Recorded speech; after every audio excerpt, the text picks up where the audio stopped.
Who'd you all come to see? Slade. Slade.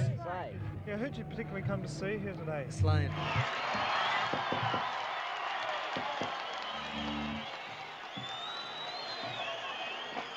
It's really great here to sit out in the rain and everything, and we want everybody to get off really right from the start. Yeah! Yeah! By 1973, Slade had certainly taken the world by storm. 4 young men from Wolverhampton had found the magic ingredients for a unique formula which had transformed the foot-stomping pub rock of the West Midlands into a worldwide phenomenon known as glam rock. David Bowie is Dave Hill's boyfriend.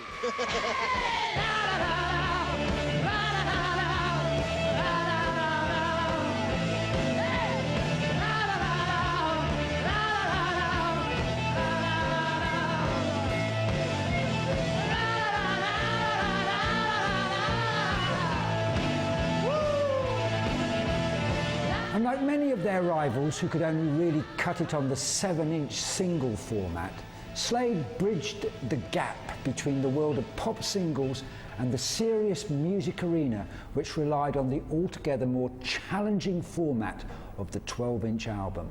I want to see everybody get your boots on! On an album, there was a daunting 45 minutes of empty space to fill, but Slade crossed the divide with ease.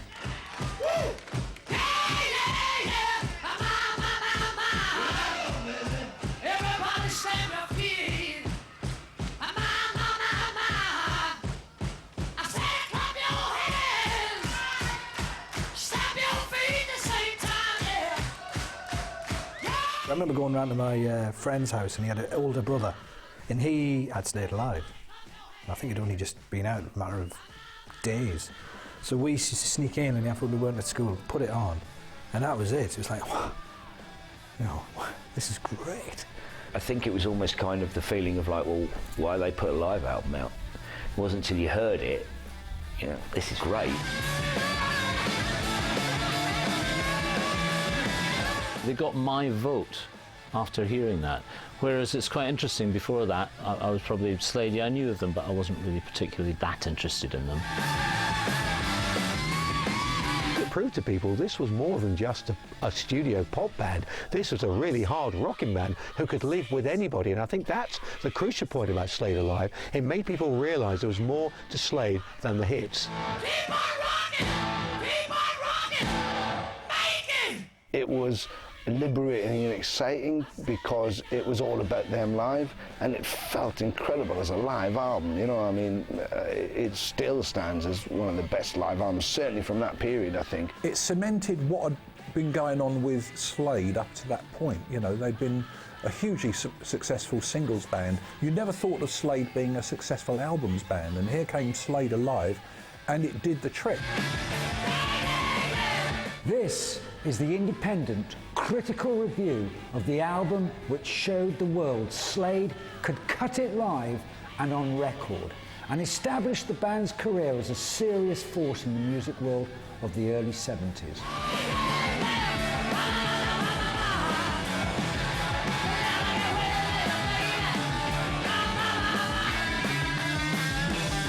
Their first attempts at cracking it weren't sort of massively successful, and they just sort of managed to sort of, I think, change the style of the band. They grew their hair and stuff and popped up again just as glam rock was, grabbing the imagination of almost every kid in the country.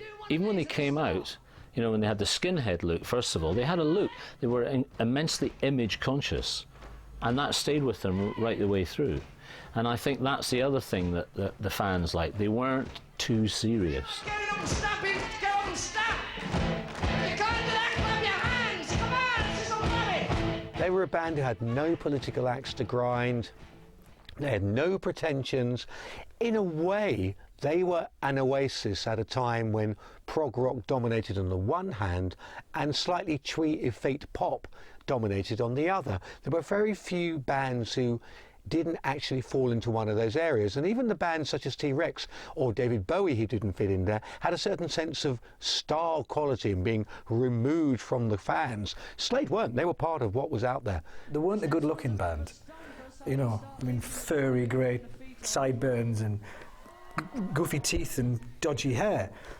I think that was their appeal to me in particular, and to a lot of my mates, was like this sort of, oh, actually, they're all right. They're a bit more rock and roll. It was heavy rock, but it kind of had an infectious sort of party element to it, some of the songs. And of course, once they realised that they were onto, a bit of a winner with that, then obviously they played it up to the max. At the moment, it's all down to having a good time, it's partying music. And dressing casual. Solid. Dressing very casual like I am. Every day. And ending up in the pool. And there were the novelty titles, all the misspelt titles. 'Cause I Love You, Come On Feel the Noise, Mama, We're All Crazy Now, etc., etc. And it wasn't until 1973 they went back to proper spelling with My Friend Stan. Slade's huge success and popularity ultimately came to rest on their amazing run of hit singles, but it was underpinned by an amazing live show.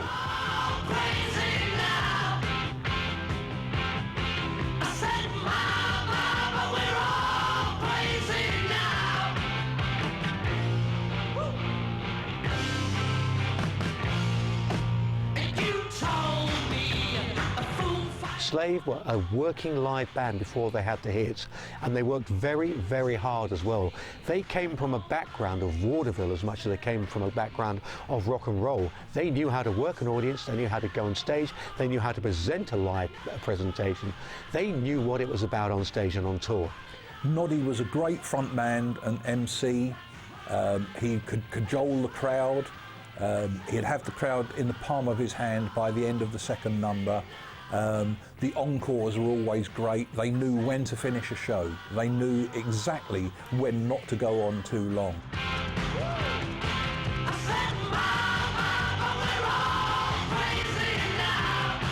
They put on a real performance. They put on a show. Maybe because, they knew what it was like to work hard and, make a pittance. I suppose they probably realised that the people that came to the shows had probably saved a few bob to get into the shows. It's our music is an escape for the people who work in the day, who want something to do at night, and want to go out and enjoy themselves and get their aggression out of themselves. Good evening. Yeah, I've done it before. Yeah. I've done it before. Yeah. Would you say that on the whole, your music appeals to kids from working class backgrounds? I think it appeals to every kind of kid that wants to ever enjoy himself, But in England, it is a lot of the working class that need to get this aggression out of themselves, boring jobs and things, and don't enjoy their job, and they come out to see us and they have a good time, I saw them early on, early on for me, about 73, I believe it was. I think it was one of my first outings to Newcastle City Hall and to see Slade, and it was, what an event. I mean, the whole thing, the excitement to have the ticket and you're going to see Slade, It's like, couldn't quite believe it. Well, my mates were like speechless with, joy, And it was a great event. I remember being deaf for 3 days afterwards, mind. And there was no glam rock to their live performances. It was gritty, earnest, honest, heavy rock music that they were playing. There were all sorts of elements in it, but I think if you have to nail down one element, it would be Nod's voice. He had a fantastic rock and roll voice. He could scream like Little Richard. I want everybody to say they feel. Can I hear it? I want everybody to say they feel. All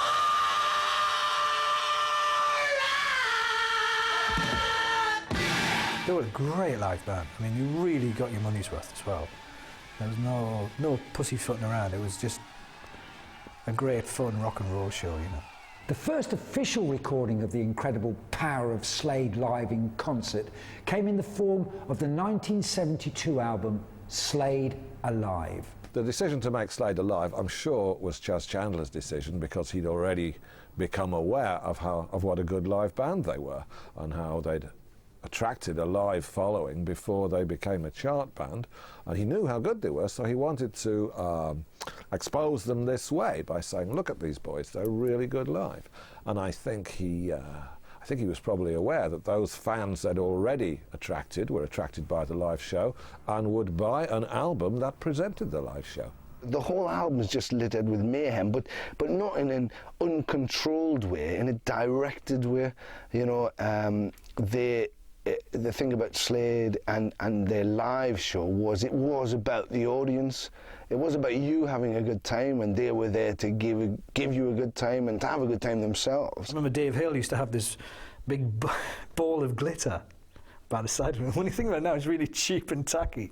But he used to just grab hands of it and throw it out into the audience. So you'd see all these kids blinded by the big chunks of glitter. One day they were at Top of the Pops, and Dave had got dressed in another dressing room from the other three, right? Because he didn't want to show the other three what he was going to wear, right? And when he sort of made his entrance and said, hey guys, look at me, and he had some outrageous outfit, boots up to here, you know, and in silver and gold plumes, God knows what, feathers, I don't know, whatever. They all sort of looked at him and said, oh, well, you can't go on dressed like that. And he said, you write them, I'll sell them. David Bow's doing more into the theatrical thing, whereas we're trying to put over the visual and the music too, you know. Like so much with Slade, they weren't just about playing raucous, bang your hands, slap your feet type of music. They could play a lot of different styles, and they could take a song like that, as they did on Slade Alive, and really make it sound like it was a Slade song, because Noddy had that vocal timbre to make the connection with the blues, and the band could play really, really well. What they did is give it a slightly tougher and harder sound than it had with 10 Years After, but it lost none of the subtlety. It's a foot stomping, boom, ba-dum, ba-dum, hear me call. Immediately you've got a chant, you know, which is what Slade Live was essentially about. Yeah, they do a very good reading of it. So, you know, it sounds a bit like they probably toured with 10 Years After as well, and they probably thought, that's a good one, we'll nick that. I can see Noddy saying, hey lads, we'll have that one. Slade Alive was recorded at a studio, a great big orchestral studio on Piccadilly in central London. And for the evening, Chas Chandler had turned it into a club. It was actually no different from a small club with tables and chairs. I recall being there and standing at the back. And Slade came on, specially invited audience, cheered galore, and out they came, and they did their whole stage act. Now, the stage act was obviously too long for two sides of a vinyl LP in those days, and so it was pruned down to those songs which went over best. It was a studio recording in front of an invited audience, which was recorded over a couple of nights. And Slade realised that they needed to capture some of the atmosphere of their live shows, but they wanted a little bit more control over the quality of the sound. And usually for live albums of the time, this album ran to only a single disc in length. Slade's 70s contemporaries such as Deep Purple, Thin Lizzy and Led Zeppelin all needed 2 discs to express their live work, while the progressive boys such as Yes and ELP needed 3. No one could ever accuse Slade of being sophisticated when it came to songwriting, but no one wanted them to be sophisticated. The fans didn't want to be, and I don't think Jim and Noddy, that the concept of sophistication or writing a rock opera or anything like that would never even occur to them. Keep it simple was the rule, and they stuck to that rule. They hear me calling you.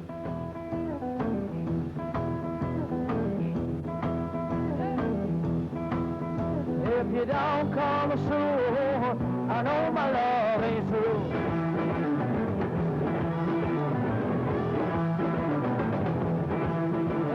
Slade Alive crashed into the album charts and soon rose to the #1 slot, a feat that wouldn't be equalled until the release of Motorhead's infamous No Sleep Till Hammersmith, almost a decade later.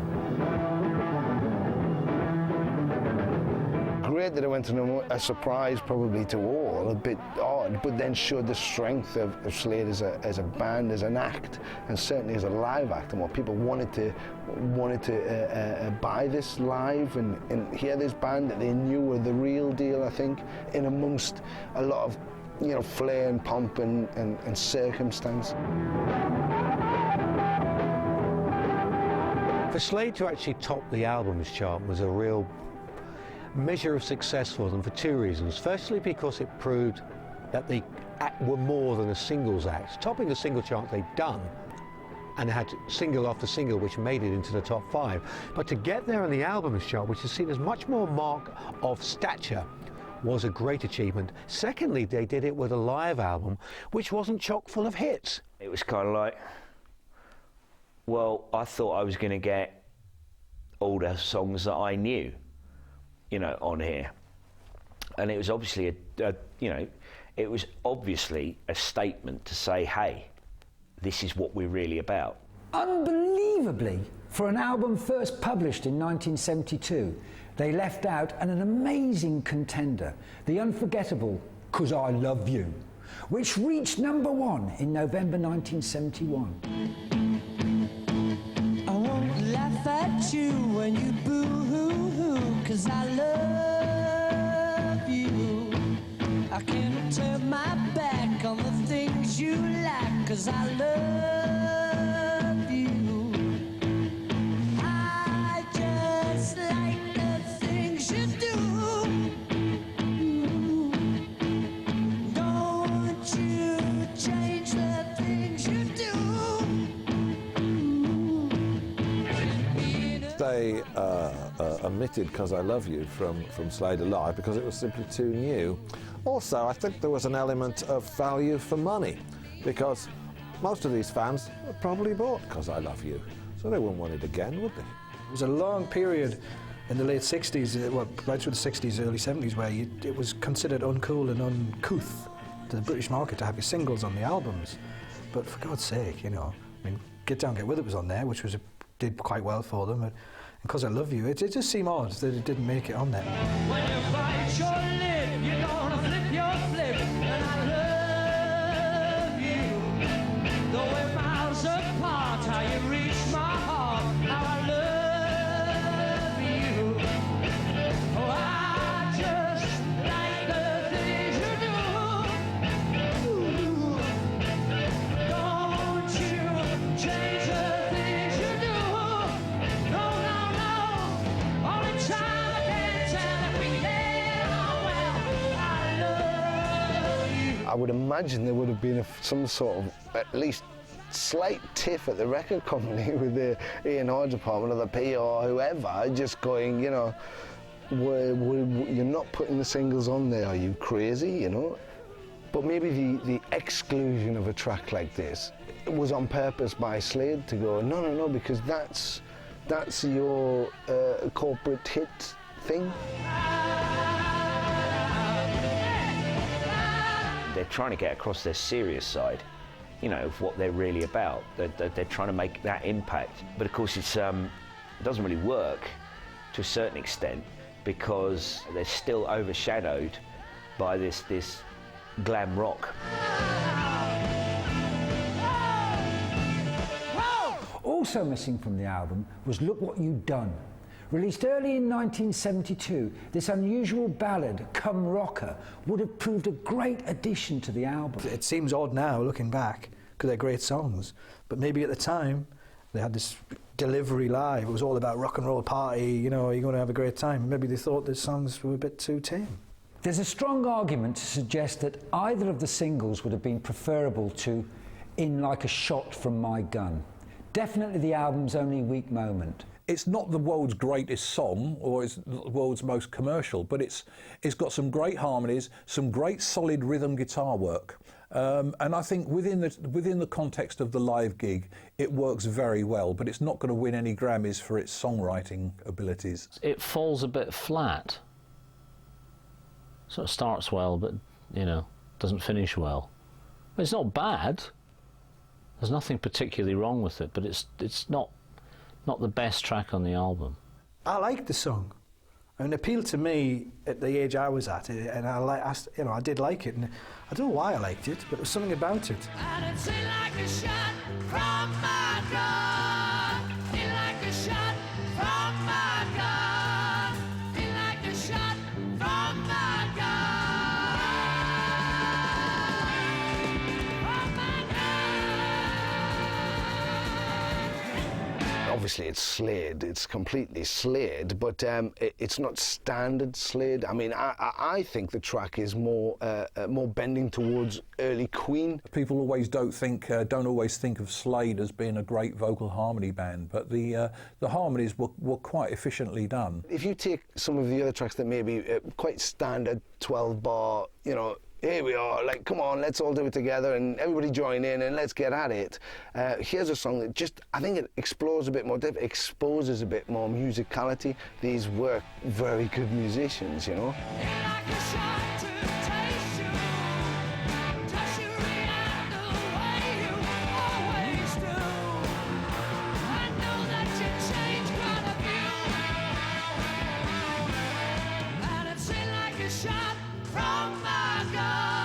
The track listing is peculiar on Slade Alive, but it was a great record. So, you know, it's quite possible they felt that In Like a Shot was a better live song than Because I Love You. Songs like A Shot From My Gun are important in their place because they represent the way the set flowed. It's not one of the greatest Lee Holder songs ever. No, absolutely not. But it works in the context of the live performance, and it deserves its place in this set because this set represented what Slade were like live. They didn't take the easy path through the album. The easy path would have been 'Cause I Love You instead of Like a Shot. No, they decided we want to actually showcase some of our lesser well-known songs which won't ever be hit singles, but are part of what we are. In complete contrast to the out-and-out rocking tendencies of In Like a Shot, Slade brought the mood down to earth with an impressive interpretation of John Sebastian's Darling Be Home Soon. This one's all romantic and everything. So we want to see all the fellas and all the young ladies getting together, very close together, and getting to know one another. This is from the Slade Alive album. Darling Be Home Soon was written by John Benson Sebastian and released by The Lovin' Spoonful in 1967. The original was a folksy, gentle affair, and it's to Slade's credit that they took it and did something a little bit different with it. Other versions were by Joe Cocker, a great version by Joe Cocker in 1969, and also The Association in 1972. So it's had a bit of a history, but no one expected it to be done quite in the way that Slade did it. And I think this is quite a highlight of the album. They were more than capable of doing something slightly softer, albeit adjusting it to the Slade mentality, to the Slade world. But they also understood the need and desire sometimes to have things that represented light and shade in their set. And they had a great ear for what worked. They knew what worked. And Darling Be Home Soon really does work in Slade's hands. Very, very sort of quiet, peaceful song, you know, and quite sad. There's another example of the band being able to be a little bit more subtle when required, you know, so they weren't just thugs with instruments. And you get this lovely feeling that actually Noddy's quite sensitive and he's got this lovely side to him. But Slade, being Slade, couldn't resist the temptation to introduce a bit of vulgarity into the proceedings. And in contrast to the reflective, romantic mood of the song, who can ever forget Noddy's famous belch in the middle of the song?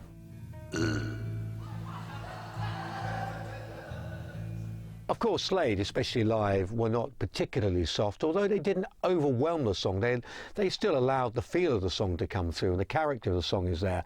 But they'd had their own little hints and styles and subtleties and not so subtleties, like Noddy belching into the microphone at one point, just to basically say this might be a sensitive, sentimental song done by some people, but done by us. It's got that feel, but don't forget this is Slade and we want to have a laugh as well.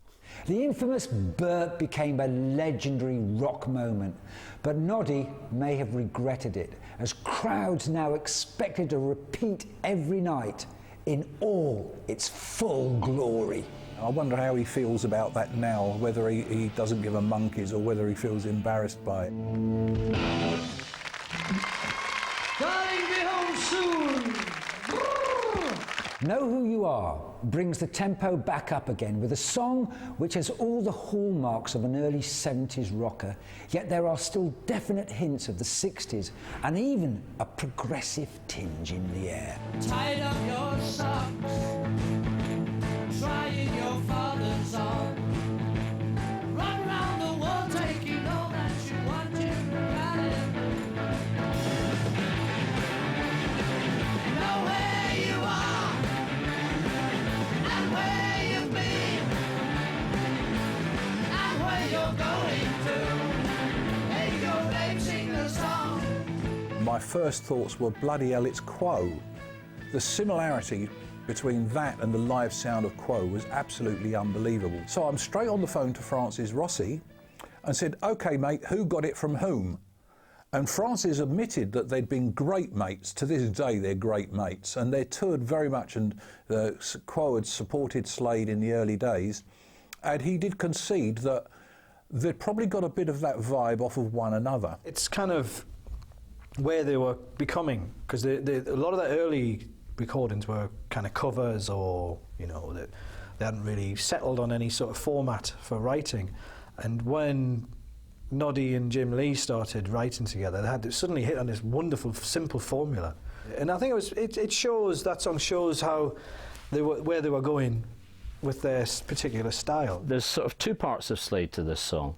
So the first part is just basically a blues starting in A, in the key of A, and then it just introduces a little bit of a D chord into it and a G chord into it. So essentially a blues sequence. It's all played over a root note of A. And I'll play the sequence now. In two parts, I'll play the first sequence. So the first sequence goes like this.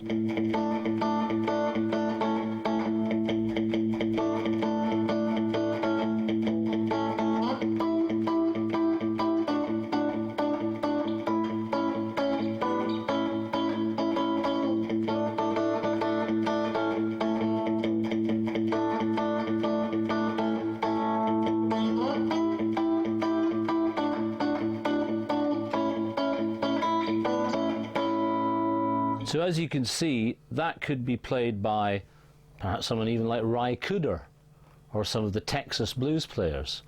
But when you put Don Powell and Jim Lee underneath that, with this sort of very British shuffle, you get Slade.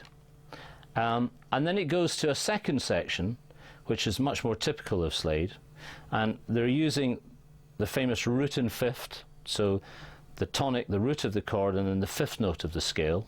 And they go from A5 to C5 to D5 to C5 to A5 to G5 back to A5. But they play it like this. It goes like this. And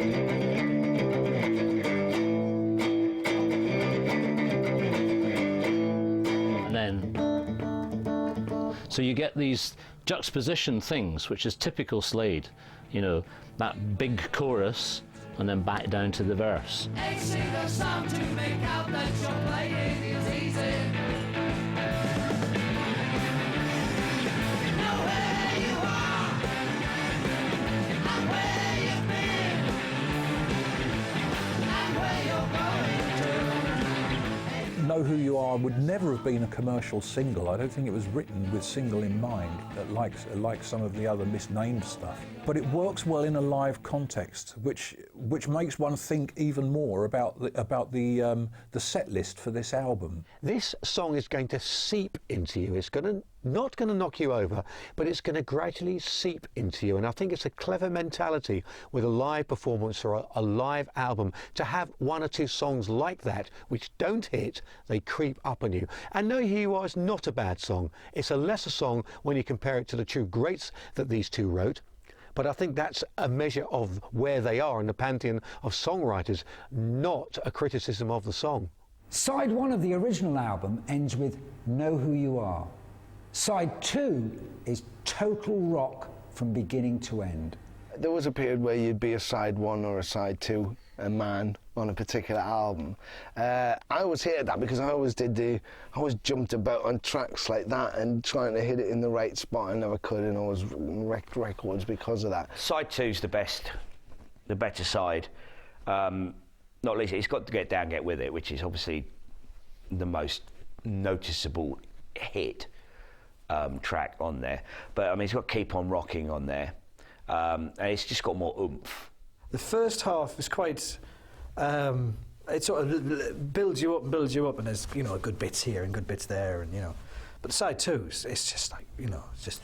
Oof. That's it. Everybody's sweating a bit now. That's what we like to say. A bit of sweat. Lovely. This next one's a real raver. You want to really let yourselves go in this. Throw the chairs at one another and do whatever you feel like doing. They would have been building towards this end with Get Down and Get With It and Born to Be Wild. So naturally, some people would think that the original vinyl side 2 is more exciting. I think it's just the way the show is paced. Slade are now universally renowned for the songwriting partnership of Noddy Holder and Jimmy Lee. At the time the album was recorded, that partnership had not really clicked into place, and the band was still relying on a high proportion of covers. One of the 3 original songs was a great rock and roller, which opened side 2 of the album, and it was called Keep On Rocking.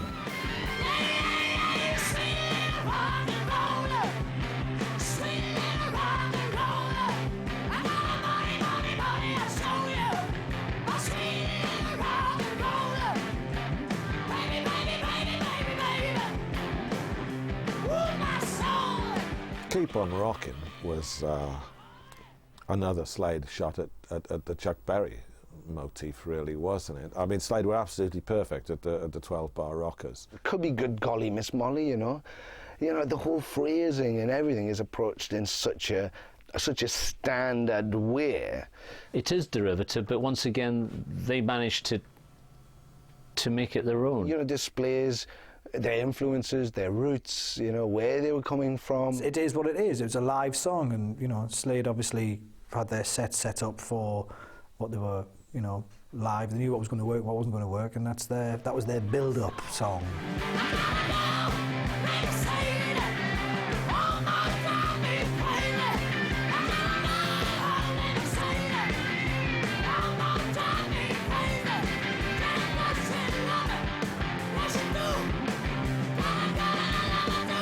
It's a weird thing, but, you know, I've played a few live shows in my time, and people they just love when you do something that's Chuck Berry based. They do. Probably because it's simple, and usually those songs have got a sing-along type of chorus. Because it's on an album where it doesn't have to stand comparison to 'Cause I Love You or songs of that nature, Look What You've Done, it actually has a chance to stand in its own right. And I think Holder and Lee were proud of the songs they wrote, every single one of them. Basically, they play the root and the 5th, then they play the root and the 6th, then they play the root and the flat 7th, then they go back to the root and the 6th, and then the root and the 5th.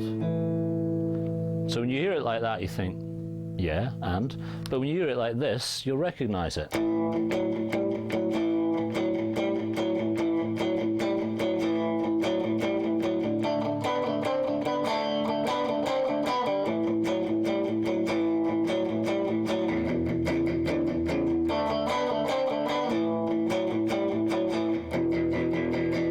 And that's Get Down and Get With It. So that's essentially a blues lick that you'll hear on hundreds and hundreds of records, and you know what they're doing. The only thing that they're doing slightly different is, I think Dave Hill's probably playing that, and Noddy's probably playing.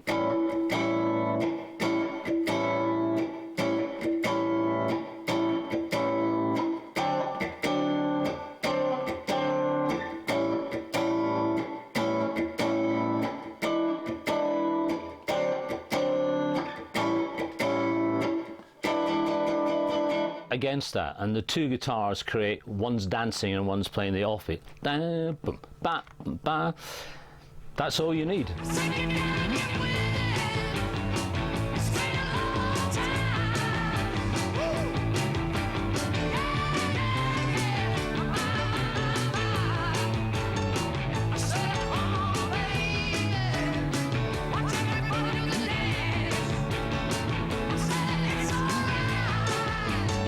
It's got the rock and roll thing with you know, that the playability, Jim's boogie woogie bass runs underneath it, you know,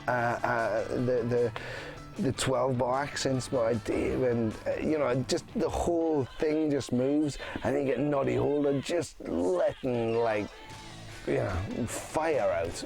I mean, it's no hold barred, it's incredible.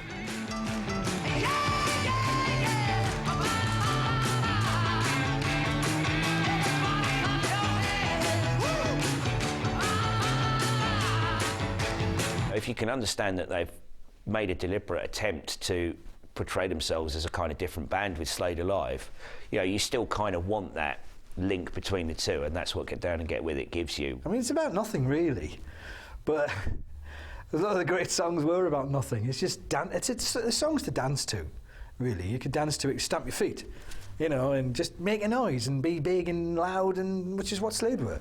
Everybody get your boots up! Everybody, everywhere! I said stamp your feet! Come on and stamp your feet, yeah! Yeah, yeah, yeah! Oh, my.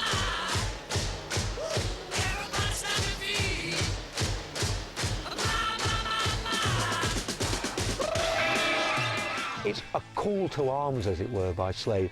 It's basically the fact of getting up and enjoying yourself, or getting ready to enjoy yourself. And it's, you know, it's almost a warm-up exercise. In fact, Slade preempted all those exercise videos in the 1980s and 1990s with that, if you think about it. It's almost like Noddy Holder comes down, clears the floor and go, right, dance.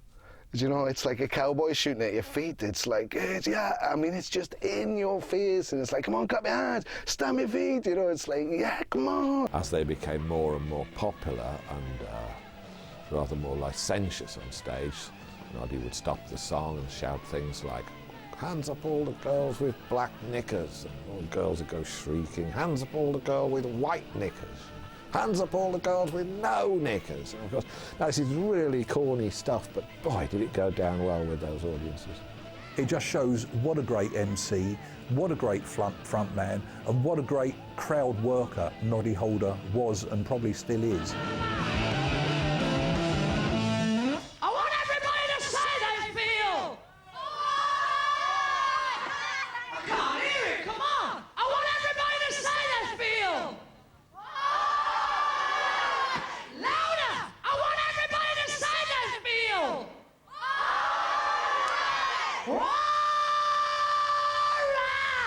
Such a uniting track for their audience, such a massive thing, and as a live track for Slade, it's like a pinnacle track for them, and I think, you know, it was then, and I think it is now. As we've seen, of the 7 tracks on the Slade Alive album, 4 are cover versions of other people's songs. But Slade had a great knack of making the material their own. They certainly achieved this with a well-chosen future classic called Born to Be Wild. It was a raucous, riotous, rowdy version. It wasn't just a straightforward Steppenwolf style approach. They really went for it, and it became a bit of a live staple. Not only that, live, it was also something of a mess in the nicest possible sense. Everything just meshed together and became a complete, glorious, planned noise. Slade had this unique orchestration. We got 2 guitars, because Noddy basically played rhythm. But if you watch Dave and him play, Noddy always played a bar chord up the neck, and Dave would play the same chord down the neck, and Jim Lee would play the bass notes in another part. So there's a lovely sound. It actually was very appealing. It's a stomping, I don't know, that's what they were. They were a stomping band, that's what they called themselves. So it's a stomping version of Born to Be Wild. I think the problem I have with Born to Be Wild is that it's so intrinsically linked with Steppenwolf that you're kind of like, well, what's the point of covering it? It'd be like covering Kick Out the Jams by the MC5, you know, or something, or Pretty Vacant by the Sex Pistols. You know, there's kind of like, there's certain areas where you just don't go. Not because they're sacred to the band that recorded them, but just because they're so connected with that band.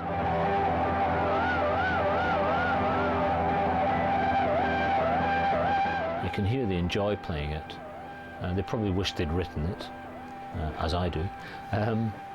And yeah, and a great way of closing the record. And the crowd loved it as well. And not out of place, weirdly enough. It's a great version of it, and it's perfectly in place on this album. It doesn't sound out of place. In fact, none of the songs on there, in the context of all 7 tracks, do you ever think, hang on, that's out of place. And it's a perfectly apt and satisfying way to end a great live album.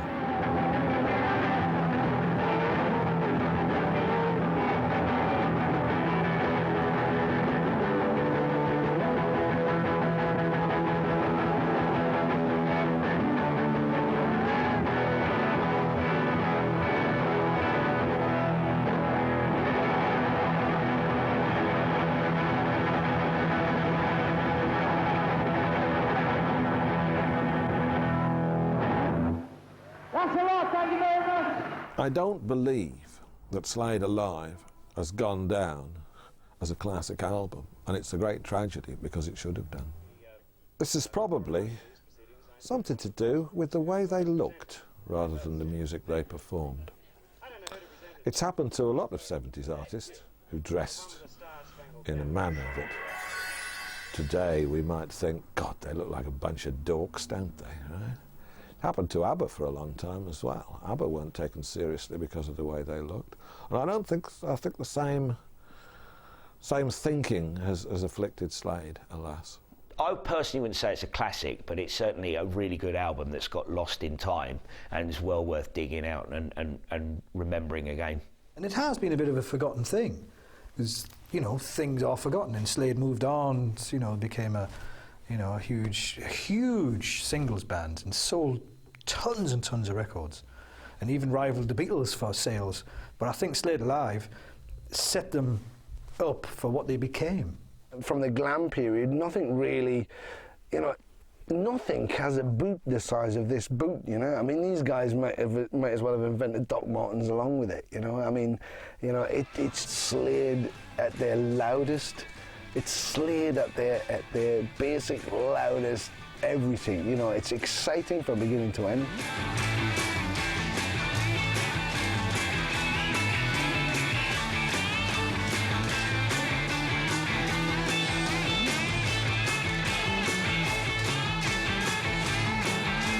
You had laughter, belching, audience swearing at them. It's got everything in it, you know, and they just left it in, and it's great. That's what you got, a piece of their live set. Whether you got the best bits or not is another argument. There might have been some good songs there and some good songs there, we don't know. But you got that 7 songs on your record, and you took it home, and that was your slice of Slade Live. It captures the moment in time. It captures that era perfectly as well. I would imagine there's people up on stage dancing at the end and all that, you know. And you just don't get that nowadays, not unless they've been taken by the security guards early and said, would you like to go up on stage, you know.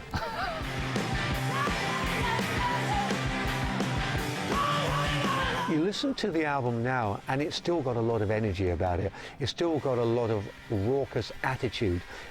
So in that respect, it is a classic album. But if you're going to go on the timeless attitude and aspect of it, it doesn't really match up to the truly great live albums that we've experienced over the years. However, let's not underestimate what it meant to Slade, and also what it meant to bands in America like Kiss, who heard this and thought, this band are great, we want to be just like them. I would like to bet that if a young band, a young energetic band came along and studied old footage of Slade and possibly Quo and moulded a whole new stage show around that kind of let's rock and let's enjoy it vibe, that they could probably clean up all over again.